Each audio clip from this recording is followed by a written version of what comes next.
Okay, welcome. Thank you, everybody. So exciting. It's like a full house. It's great. Thanks for coming. So again, I'm Maura Reilly, and I am delighted to be here and to share the stage with one of my favorite people, Jessie Jones, very famous feminist artist, obviously Dublin-based, who is a distant Irish relative, we like to tell people. That's why inevitably related, and our shamrocks, exactly. That's why we have those there. So if I could have the next slide. Great. You're looking at it here on one side and next to you in another. So included in chapter 2 of Transfeminisms is this hanging sculpture by Jessie called Thurible. And we'll speak about its significance at length in a little bit, but that's one of the reasons why we're here today, is to talk about the connection between this work and a current body of work that's on view in Birmingham, which we'll talk about again in a second. So we will have the distinct pleasure of having Jessie and Stephanie, Stephanie's last name? Lamprea. Yeah. Activate the Thurible this evening, and there'll be a ritual ceremony and some singing as well, and an incredible performance. So that's a really exciting part of tonight's event. So if I could have the next 2 slides, or just one, actually, yeah. So Jessie and I got to know each other in 2017 when she represented Ireland at the Venice Biennale with a piece here called Tremble, Tremble, a multimedia installation that was extraordinary. This work actually, interestingly, relates to her current work that's on view again in Birmingham.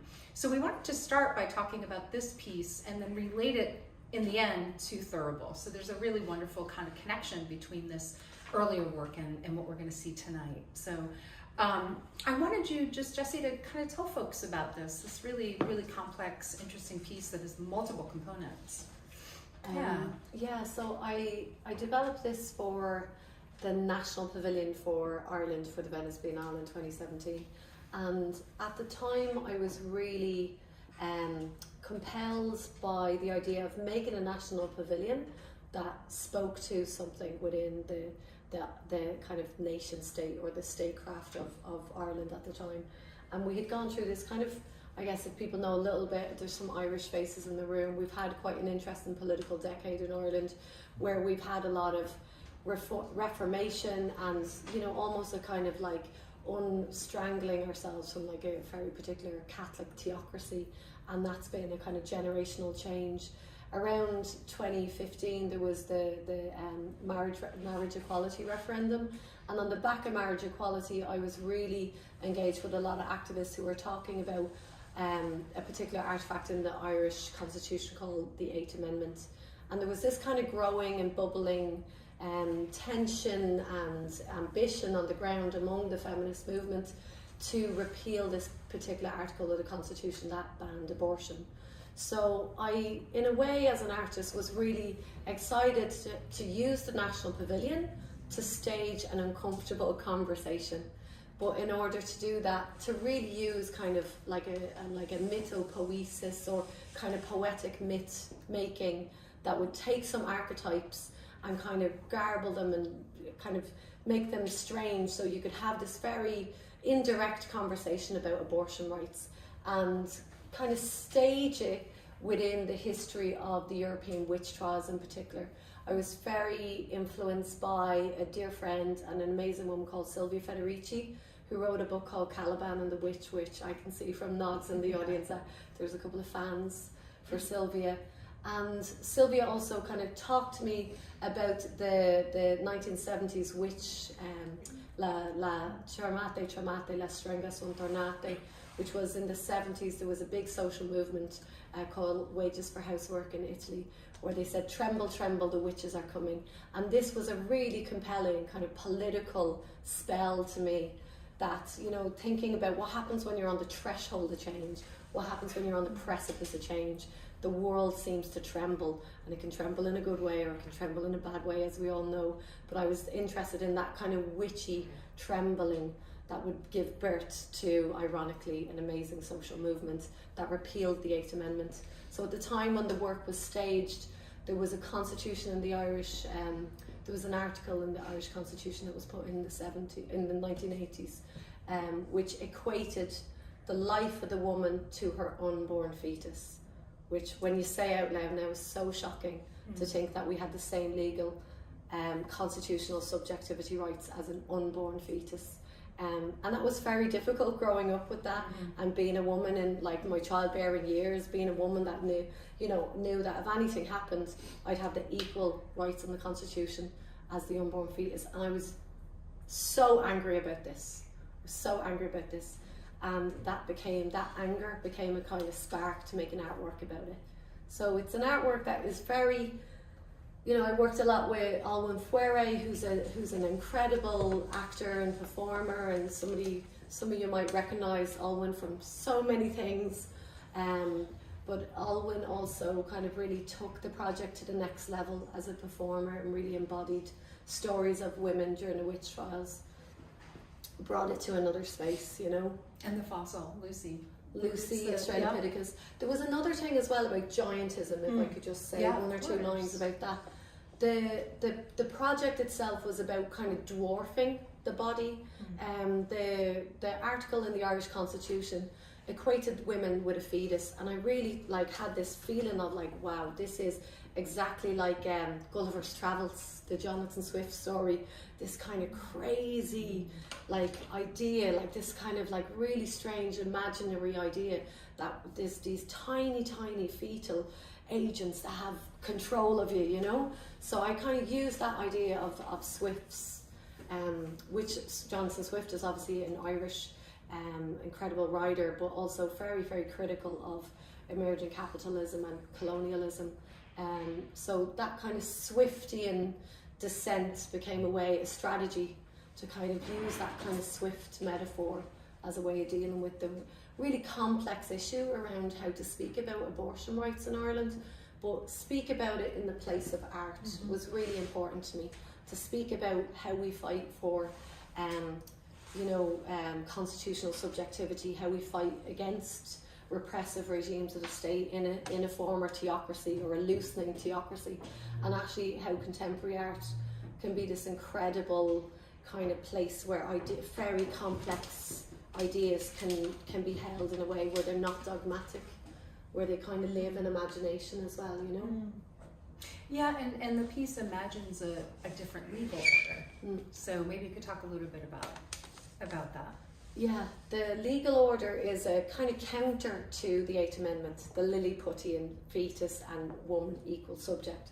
And it composes a legal order called Utera Gigante, which says that the rights of the womb are higher than the rights of the law of the state, and the womb and women's bodies are a more hierarchical law, and any law by man that tries to affect the body of a woman is null and doesn't exist, because it's a superior law of the body in terms of having rights and autonomy over your own body.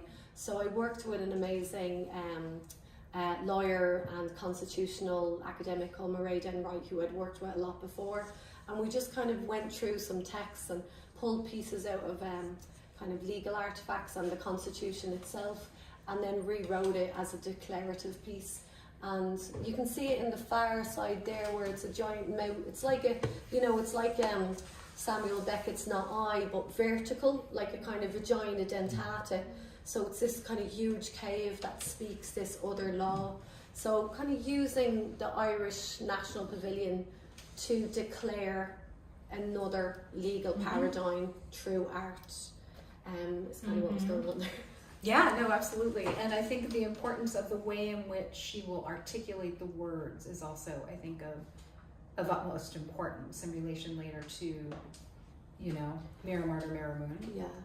I think it's because I work with incredible performers, and Alwyn is an absolute master of stagecraft and the body and performance. She's incredible and has a very, very established and long career as a theatre maker and artist, and just kind of using the body as a kind of language machine where we kind of separate emotion, and the body is a kind of machine of articulation, and how legal words, like one of my hobbies is to go to like courtrooms and like watch trials, but no, seriously, it's actually, so I really get a lot from going and seeing like how the law like enacts itself, and you know, like you only end up in court if something goes wrong, but it's good to go to court every now and again and just see what it's like when something goes wrong for other people, and kind of, you know, like not in a bad way, like it helps you build up a kind of empathetic capacity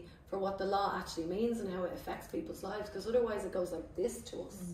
So I attended a lot of trials. One trial I attended quite religiously, ironically, was the symphysiotomy trials in Ireland, which were this really violent form of obstetric violence, and there was a huge tribunal trial that lasted about a year, about 5 years ago, and just seeing the way testimony was extracted from women who were in their 70s about their body and how cold it was and how kind of exacting it was in terms of how language is used, it made me really kind of focus on actually just something very much about how we perform language through the body when we deliver testimony. It's not very, like, it's not an effective thing, it's actually a very mechanical thing. You either get it right and you have credibility, or you don't, and you don't have credibility. So I was really interested in that as a performance brief for an actor like Olwen Poiré, like, you know, she's got so much complexity. Which she took to a whole new level. It's extraordinary. If we could go to the next slide, we have a clip of Olwen talking about this new legal order that Jessie was just describing. I think you have to hit play, actually. Thanks.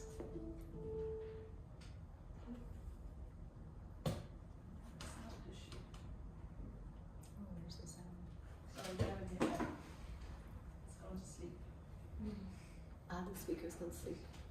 Her mouth is upside down. That's an accident, but I'm into it. So we'll just Oh, it is. yeah, because she's actually meant to be like standing up like a vagina dentata, but it's kind of cool upside down. So let's just pretend I planned that, okay? Okay.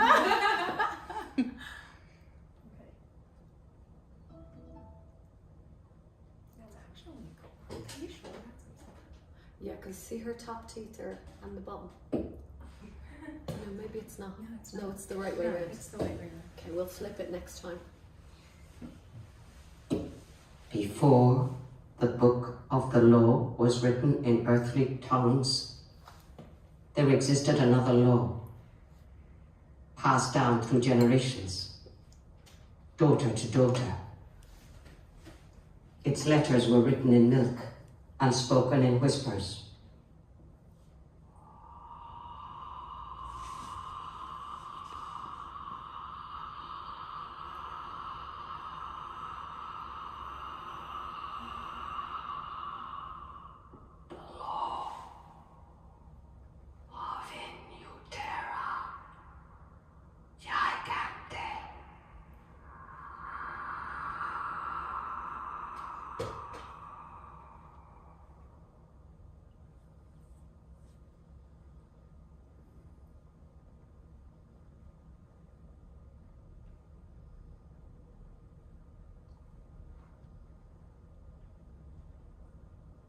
With regard to the moment when a human takes its place of dwelling in the maternal belly, it lives inside a giant.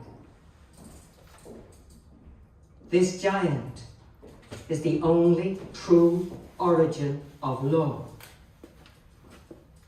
She possesses the double kindness to create or destroy the life she carries. Her tenant is only temporary,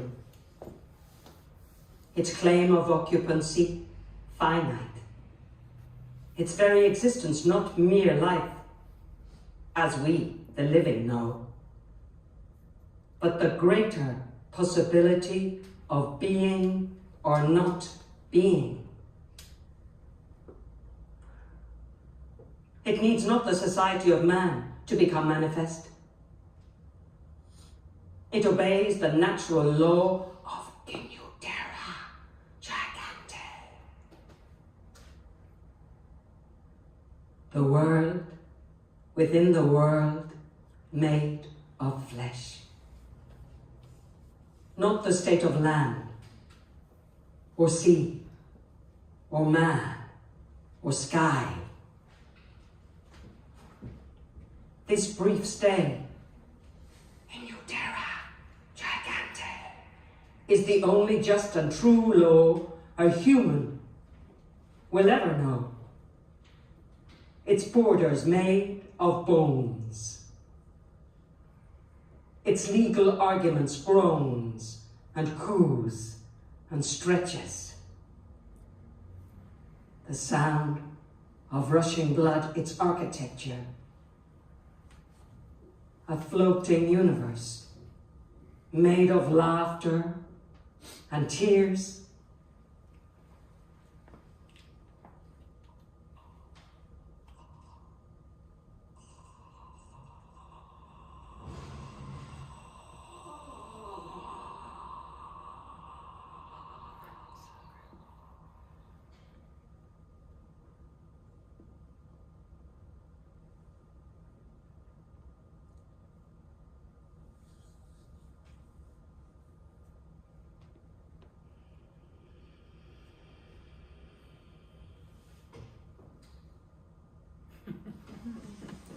It deserves a clap, right? Extraordinary. I'm so glad we looked at that again and shared that with you.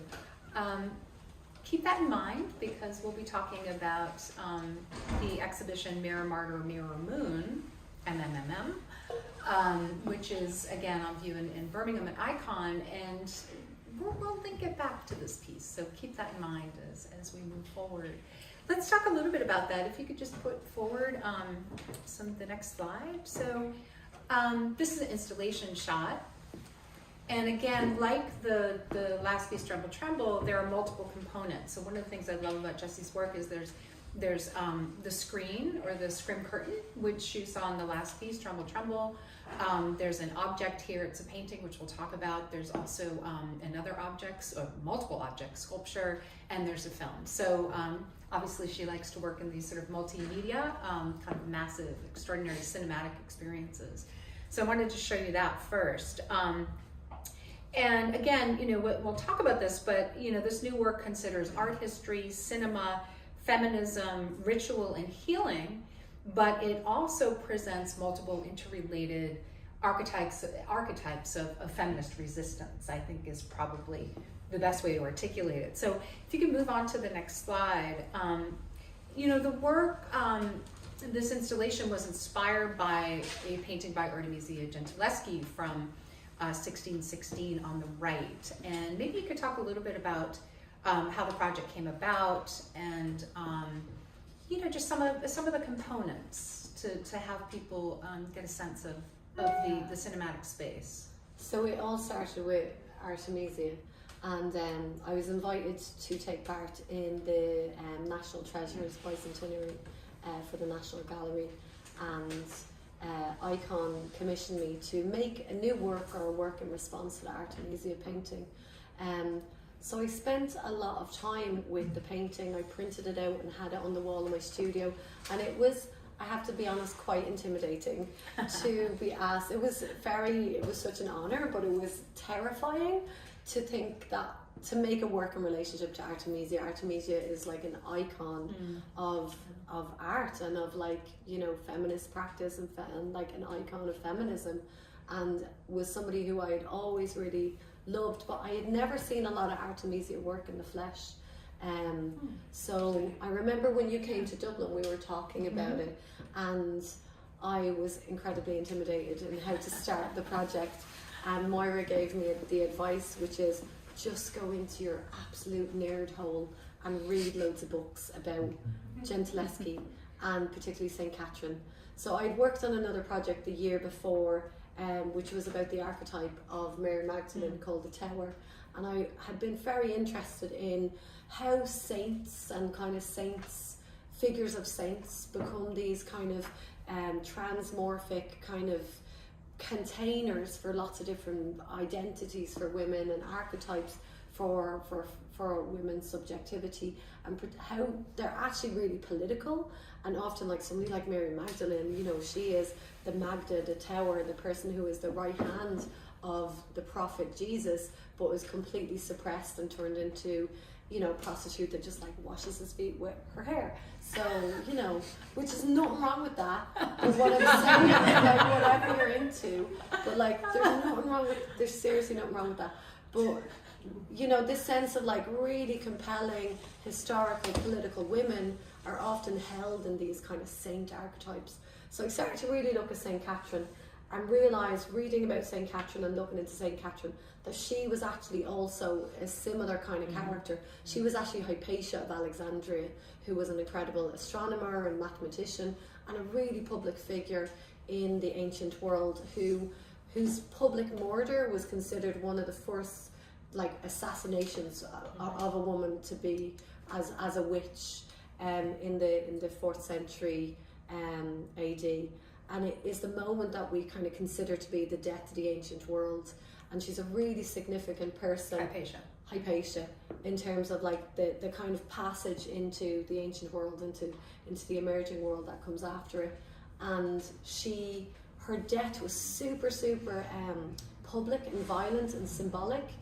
And around the exact same time, historically, the figure of St. Catherine emerges, who is a Christian who is publicly martyred by pagans, and her body is split apart across 4 like wheels and torn to pieces and beheaded, and then her martyred body is mystically elevated to Alexandria, to Mount Sinai in Egypt. So there's this strange kind of like evidence that you're looking for when you're an artist, where the research that you're doing and the veracity of the research also then has to slip into the imaginary. So having these archetypes and finding the root kind of centre, the root political centre of St. Catherine. But then the interesting thing about it is it's Hypatia and it's St. Catherine, but more importantly it's Gentileschi as these figures. So Gentileschi is saying that this is a self-portrait as St. Catherine of Alexandria. And I took that really seriously, that what we actually had in this painting was 3 women. We had a triple-headed goddess, as I like to call it, when we were talking about it in process, that we had Hypatia of Alexandria, St. Catherine and Gentileschi all together. And what they shared as figures was how they as women experienced extreme violence. And Hypatia being murdered and St. Catherine being murdered. When Artemisia paints this painting, she paints it 4 years after, or 3 years after, a very famous moment in her life, which I'm sure many of you know about, which was her rape by Agostino Tassi. And she comes away from that moment and establishes herself as a very, very successful and prolific artist by 1616. In this short period of time, it's such an incredible feminist survival story, where you're back with a bang, and you're there with your wheel and your martyr's palm, and it's this sense of like almost guise and performance that really reminded me of like how contemporary feminist artists really approach the idea of performativity as this kind of like strategy of intersubjectivity and the strategy of resistance. And I think there's so many works in the show, like Juliana's work, and there's so many works in the show that really take up that call of like, what does it mean to work with performance and guise. So I was really excited once I realised that actually I could look at it as contemporary art. Then it kind of demystified it a little bit. Until you saw it in person. Yeah, actually, right? When it was installed, I think you were like, oh my God. I saw it in person, but the real kind of magic kind of moment, you're as an artist in the studio, it's like you don't have the lights on half the time, and you're just like, Jesus Christ, can I just fucking see this? And you can't see anything, and then all of a sudden, it almost like it sees you, and you're like, wow. So I was looking at the painting for months and months. I'd gone to see it in the National Gallery and could feel the kind of particles coming off it, and just kind of going, you know, I'd be quite into this bizarre theory I have about art particles, but I'll go into that later. But I had this kind of realization when she was staring at me on my studio wall. And I was thinking about like, what is she looking at? What's around her? And I actually realised, in order for her to make that painting, she's actually staring at herself. She's actually looking in the mirror. So this idea of the mirror and the role of the self-portrait and the role of the self in reflection as a feminist strategy really emerged. And that's where the whole kind of cinematic devising came about. See that in the film. In the film is based on this kind of mirror world sculpture.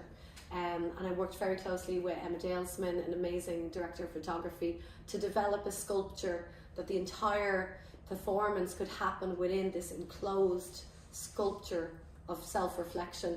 And it's a real testament to Stephanie Lamprea, the performer, who you will have the honour of seeing perform later today, that she was able to kind of take up that space, because I don't know if you spend a lot of time looking in the mirror, I wouldn't be a fan of it.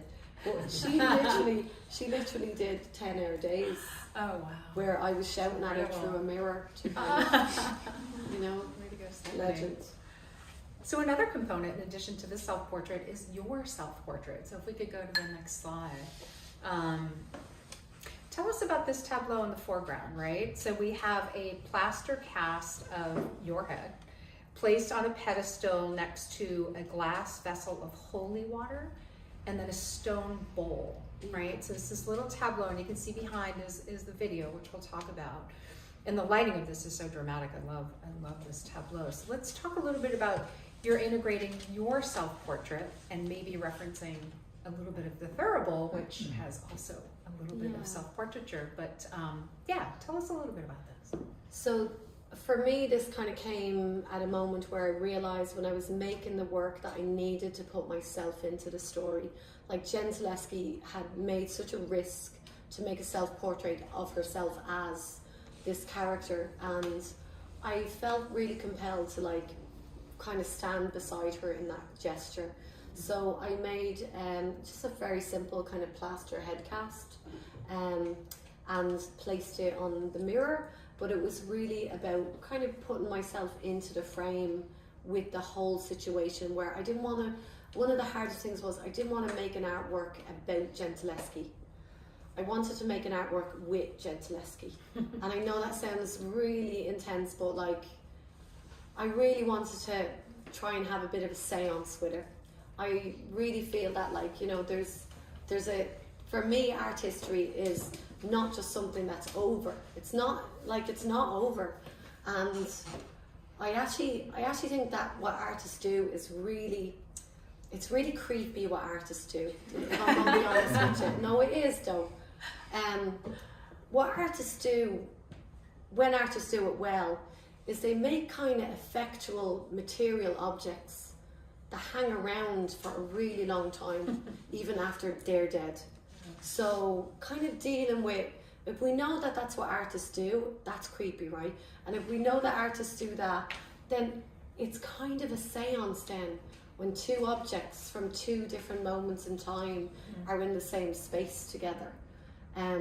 So I wanted there to be a materiality to my emotional and effectual connection to Jen Zaleski, and I wanted to make that manifest through an object that could sit beside it, you know? Yeah, but is that where the water comes into play? The kind of holy water, or is that? Yeah. Okay, yeah. I just want to say I have one person very intensely to thank right now that there's holy water in this space. And the holy water is really important to the whole project, because for me, working with something from the National Gallery, London, right? It's like a national institution of the UK. And for me, there's a politics to that kind of level of engagement. And I wanted to bring something from like my national heritage to the table, and something that's also at the same, in my feeling, the same hierarchy of meaning, and that is the national, the collection of sacred water. So in Ireland, sacred water has been collected at wells for thousands and thousands of years. It's pre-Christian, and this particular well is in Brandon in County Kerry, and I've been using this water as an activation material within my work since Tremble Tremble. It appears in very subtle ways. Sometimes there's a water tap in a space where someone can be given water and drink it, as any experience, and sometimes it's in a bowl where it's used to bless materials that are then handed to the audience. So it's like a protective material, and I have a lot of faith in it as a material that it always protects my artwork. So I was really hoping that we get to bring that material into the space, because I felt that we needed sacred material, and it wasn't just a symbol, it was sacred material in the space. And it's also kind of leveling out that hierarchy between what is the most important things that we collect nationally, and what is the idea of collecting as a sacred act. So this kind of folk material, or this material that's activated within a specific community, is equally as important to me as like what we do with big national collections. And then continuing on the theme of water is the scrim curtain, the water of eels. So if you could go to the next slide, please. The well of eels, actually. So, oh, sorry, the next one. There we go. Yeah. There we go. So that's the curtain in the background there. It's hard to see the full image, which I didn't have, but Jessie will talk about that next. Yeah. This is Junk Ensemble that I work with quite often. They are choreographers, and when I first made the Thurible, it was like a sculpture for a performance work called Powerful Trouble that they made. And I started working with them initially on this, and they're twins, and I was just really fascinated. I didn't know that. Yeah, they're twins. So there was this kind of twin with the head of prudence as well, and this idea of like the boundary between two subjects, the twin. The twin always has a very interesting approach to female twins. Talk about feminism, female twins. So interesting. So we have I always work with the same people and have long collaborative relationships, and it goes deeper every time you work with them, and it just becomes more intuitive. So we were looking at like holy wells. There's a particular holy well mythology around eels, and how eels are these kind of ciphers of good omen, that if you see an eel in a well, it means that your well wish or your well healing will be granted. And we were looking at a lot of Gentileschi paintings, and in particular we looked at the painting of Cleopatra. Oh yeah, if you could go to the next slide, I brought that up. Yeah, so on the left. This painting of Cleopatra. So we just kind of use dance and movement to invert the bodies and create another version of it. And this curtain scrim is the first time I've ever made a curtain scrim that goes through the whole gallery and moves through in one singular form. Usually they kind of emerge from behind screens, and they're more in relationship to like expanded cinema. But this particular one is just, in my mind it was like a videotape. So it was like you watch the film, and then you need something to like wipe, so they're actually, as a strategy, I've been using them for a while. They're very disciplining.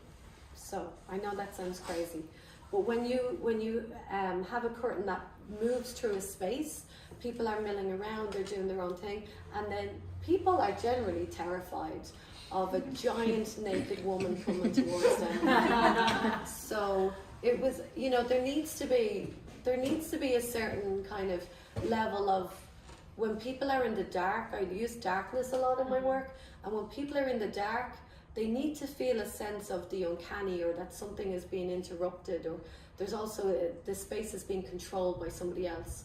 So the gallery, Icon Gallery, has an amazing team of information assistants that have been kind of pulling the curtain in this kind of videotape return, and taking care of the work.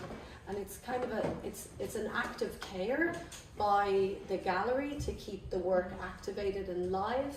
So for me, the hand-drawn curtain within the video installation is a way to keep the film as a live sensory space. Right. And it means that the work is always being cared for, because the show doesn't open unless there's somebody in the room that's going to pull the curtain. The show doesn't happen, as Lucy knows, there needs to be somebody there who's watching. And for me, that is really also about hosting and creating like a sacred space. And the curtain is also a veil, it divides up the space and creates boundaries between where you feel you can go as an audience, and then it suddenly disappears, or it goes by you really fast. So there's a level at which you feel that somebody is kind of in control of the space. when you're in the space, you know? Yeah. I was just thinking as you were talking too that this Artemisia Gentileschi painting, talk about feminist, right? Because women who were doing, I mean, Sally and I learned this, you know, women doing nude paintings, even 18th century, I think we were reading, was considered incredibly risque. Like, how dare you do that? Here she is in the 17th century. I just never really stopped and thought about what an incredible sort of, you know, feminist endeavor it was for her to do. And this is these 2 nudes. years after the very public rape trial. Yeah, exactly. So interesting. So if we go to the next slide, Jessie also includes a 15th century two-headed marble portrait of Prudence that was borrowed from a collection in Birmingham. Why? Why a portrait of Prudence amidst all of this? I love the image on the left that shows Gentileschi behind too. Yeah, I just had an instinct about Prudence as a kind of totemic figure in relationship to thinking about art history. The ability to look forward and backwards and be present in the same moment. And also it was borrowed from the Barber, which is a museum that's connected to a law school. So I'd really been thinking about it in relationship to justice and jurisprudence. And myself and Lucy Mountfield, the curator, we went to view it in a very different context, you know, in a very kind of like on a very simple, modest plinth in full light, and I just thought there was something very magical that like it could be a theatrical character with it. So it was more of a kind of casting, not as a sculpture, but the poem is worth it. A casting for a character, like casting as though the space is a film, and Prudence is this first character that you'd encounter. But then through absolute serendipity, which makes me realise that art is a seance. When I started researching Gentileschi, I realised that her mother was called Prudenza, and her daughter, who survived and was an artist, was also called Prudenza. So we end up with Gentileschi being sandwiched between two Prudenzas. So it's that kind of thing. Like it's literally evidence that I do think it is a seance.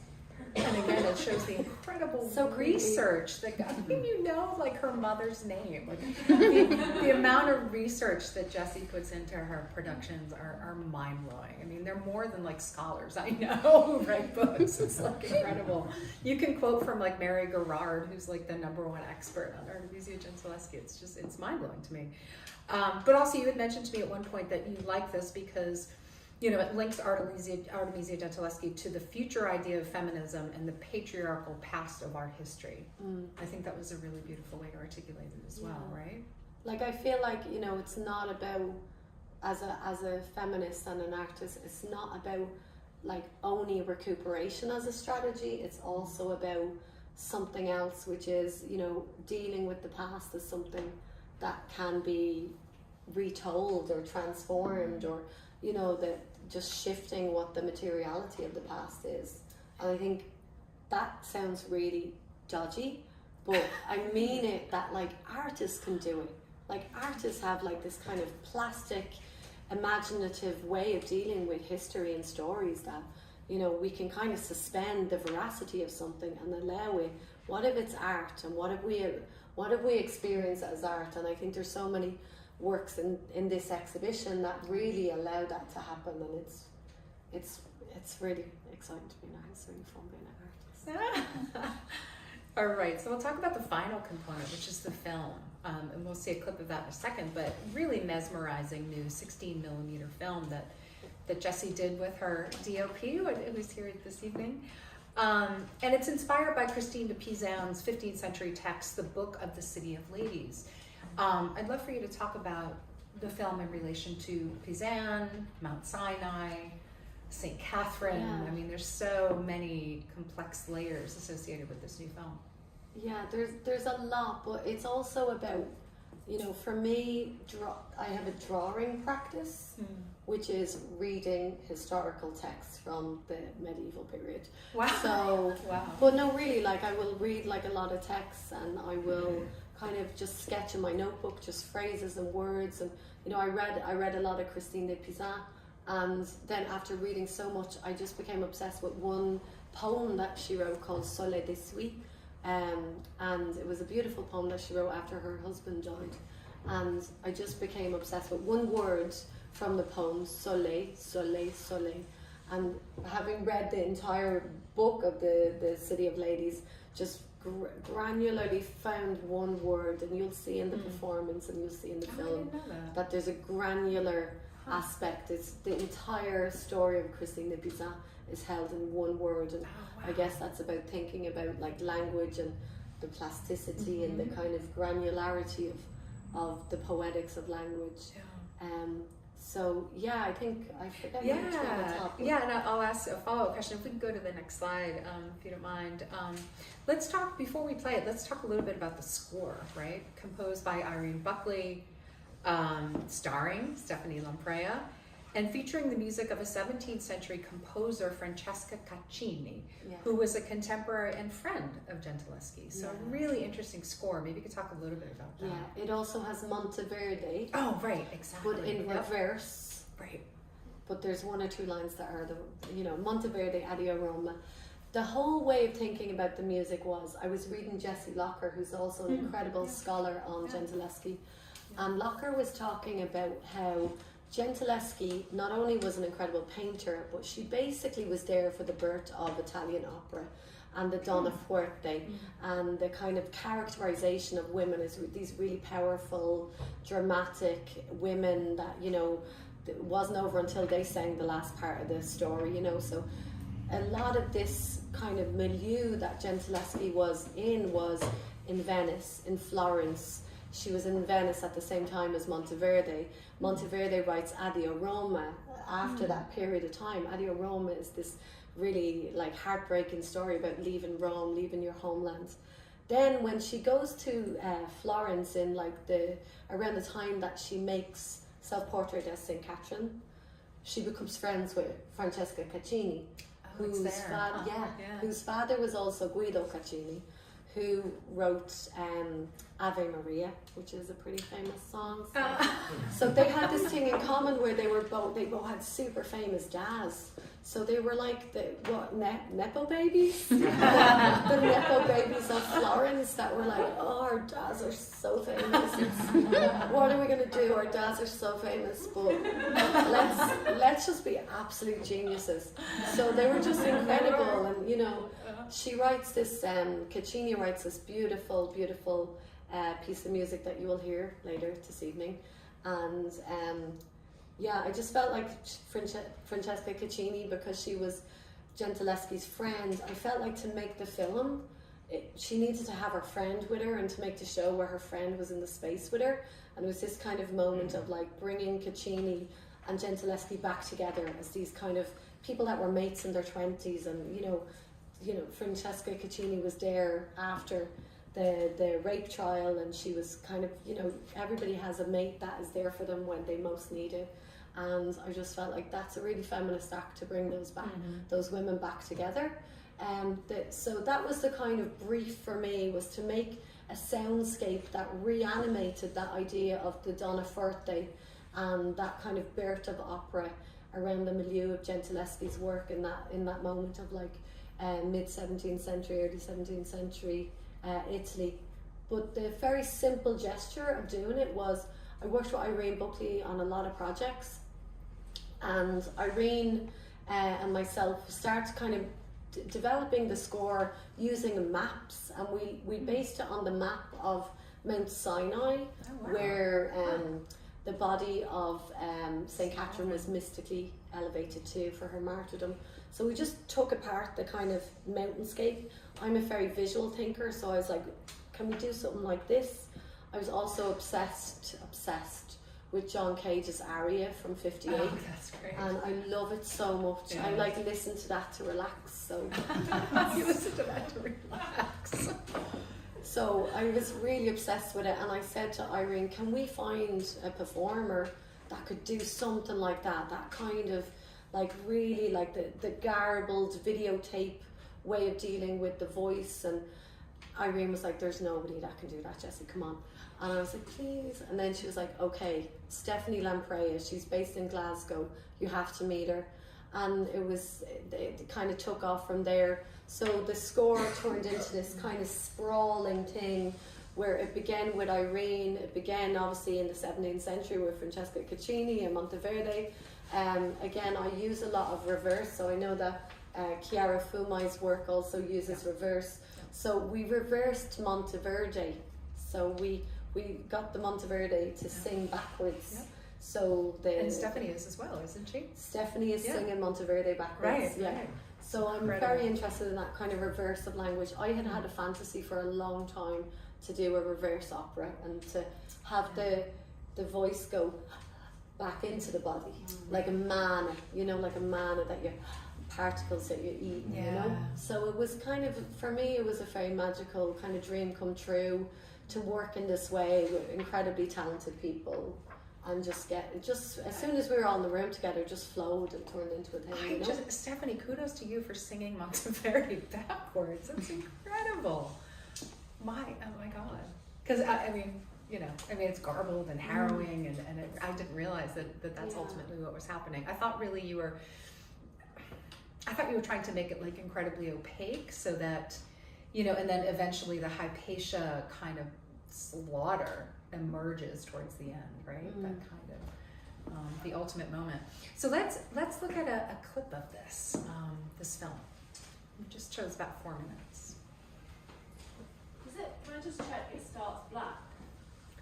It doesn't. I should have checked, but I'm not sure that it's actually. It starts quite dark, right? quite dark, I think we started late. And we're almost done.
Amazing piece, and that's only a small portion of it. Yeah, so we wanted to try, just in the last few minutes that we have here together, to discuss some of the conceptual links between Tremble, Tremble, where we started, and this, Mirror Martyr, Mirror Moon.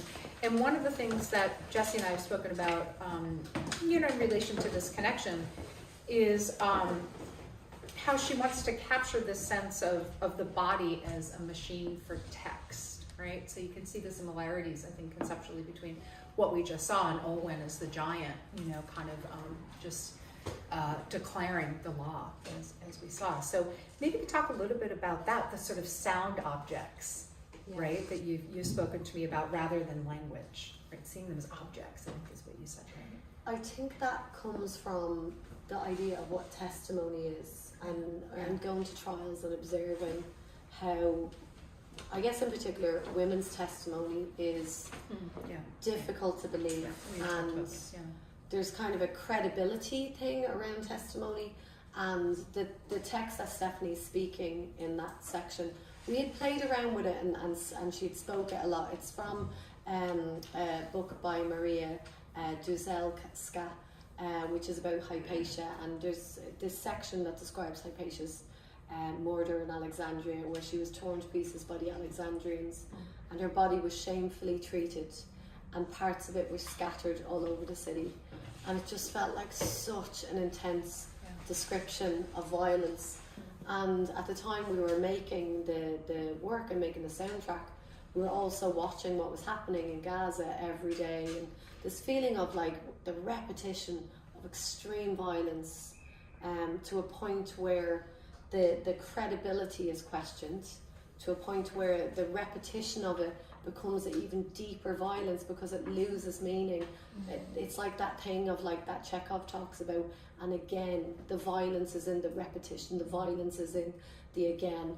So we played around with the text of Hypatia's murder and tried to think about it not as words and meaning, but as a videotape coming through the throat, just getting reefed and ranked through the throat. And it really reminded me of like that, how stories are extracted from people, and the double violence of having to tell people what happened to you. Like it's like you have to suffer again to speak about it. But then to me the most violent thing is when you're not believed, when you issue that testimony and you've pulled it out of your body and then nobody fucking believes you, and then you have to say it again, and you have to say it again, and you have to say it again until your body completely breaks down with this idea that the language around the testimony of what has happened to you is the thing that finally fucking breaks you. And Miranda Fricker, you had spoken about, right? The epistemic injustice. There's a great legal humanities writer that some people might be aware of, Miranda Fricker, and she talks about this. She talks about the Cassandra complex and how women's testimony and marginalised people's testimony is often not believed because it doesn't fit with the narratives of power. It's uncomfortable. It's problematic. It doesn't help reproduce the kind of world that power wants to reproduce. It kind of goes against that.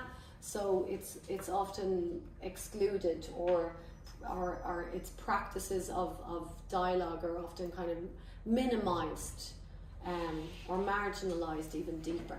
So I was really interested in working with a performer who could really, like, I'm so lucky with the performers I work with, like they go deep. So I kind of asked Stephanie, would she say the lines to a point where it makes her feel nauseous? Could she keep saying it over and over and over and over and over and over again, like that kind of Chekhov thing of like, say it until you feel sick, say it until it feels like you're falling out of an airplane. And we actually, thanks to Emma, we had a lot of 16mm film, and we rolled that by, like, winging it, and we practiced it in the dressing room, and it just kind of came into the room as a very intense tornado of creativity between the two of us and between Emma, and we just shot it and rolled the entire section in one take with 16mm film, and everybody was standing around going, she's fucking wasting film. But then once it started, people were like, is that really happening?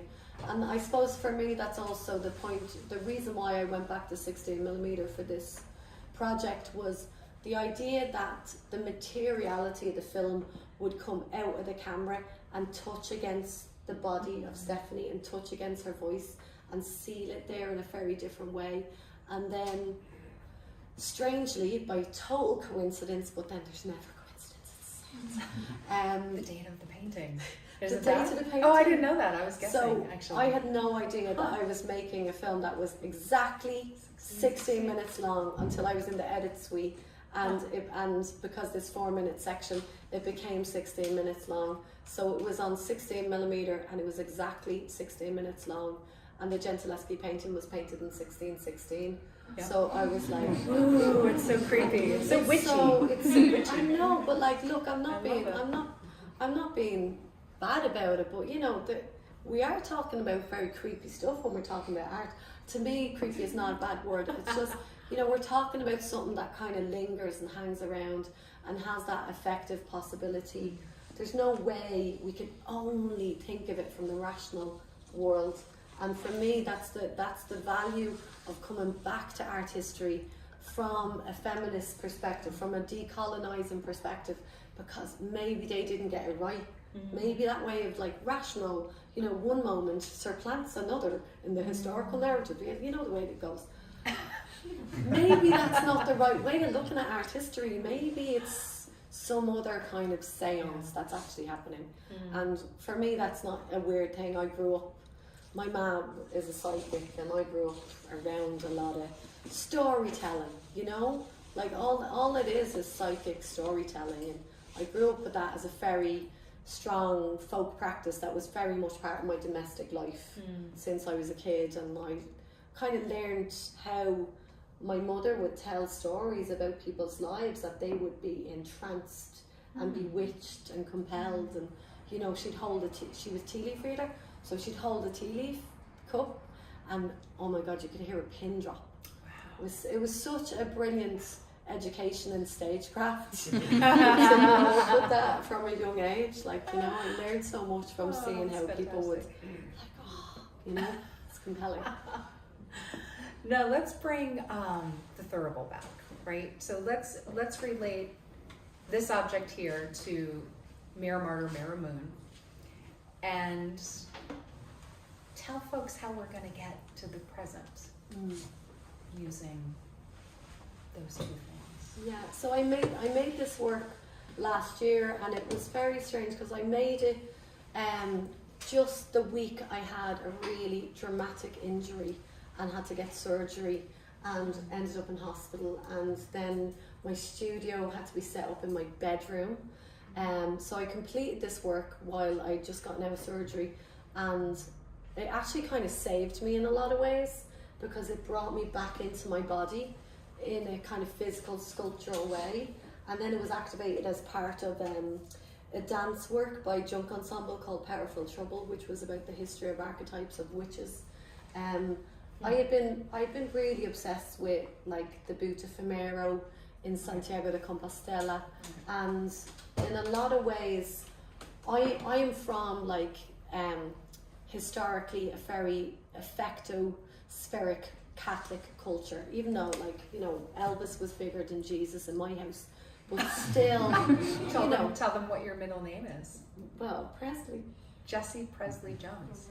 Talk about Elvis being big. Yeah, Elvis anyway, was very big. So go ahead. Well, there was this constant sense of like, I know a lot of people in the room came from a Catholic kind of background, and what Catholic background does, it gives you a sense of like aesthetics and power. Sure. Yeah, for sure. And so much of art history is connected to that as well. So there's a language around affect that you kind of, you just are affected by as a Catholic. And I remember a few years ago I was talking to my friend Sylvia, and she also grew up in Italy as a Catholic, and she's an incredible, obviously, like, you know, anarcho-feminist historian, and she was saying, you know, if I even smell frankincense, I almost have a panic attack. So do I. I do. I definitely do. It's so affecting. Absolutely. It's so disturbing. So I kind of had that brief in my mind that I'd love to make a thurible that Sylvia could get behind. That, you know, what if we made a thurible, but it's super witchy, and instead of filling it with frankincense, we fill it with, like, you know, Palo Santo, and the hair. There's human hair in it that's been collected from everyone that works in the gallery. It's like an anti-thurible. Yeah, it's an anti-thurible. It's an anti-thurible. Yeah. So it's that kind of sense, that kind of sense of reversal or change, or taking something that goes one way and sending it back the other. So the thurible throws back the thurible from Santiago de Compostela, but uses its. I love using Catholic magic for other means. It feels like you're hacking something. It feels a bit like you're changing what it's for, but it's still a pretty useful tool for holding a space and holding energy. And I think that they stole it from us in the first place. So it's nice to just take back some of the magic, because I think that magic was really, they tried to kill magic with the rise of capitalism and the rise of, like, theocratic capitalism. They try to destroy magic, and I think it's important for me as a political act to bring back or reappropriate the magic structures And divert it for other means. Yeah, for sure. Well, thank you. I think we have come full circle, I hope, and I think we're done. We've been talking for a while. Are you ready to perform? Yeah, so what we're going to do now is Stephanie has a beautiful performance presentation that she has prepared for you. We need to do a little bit of changing with the chairs, so ideally if people would like to go upstairs, there's incredible artworks to have a look at, and then come back down and we'll have Stephanie's performance. Great, thank you.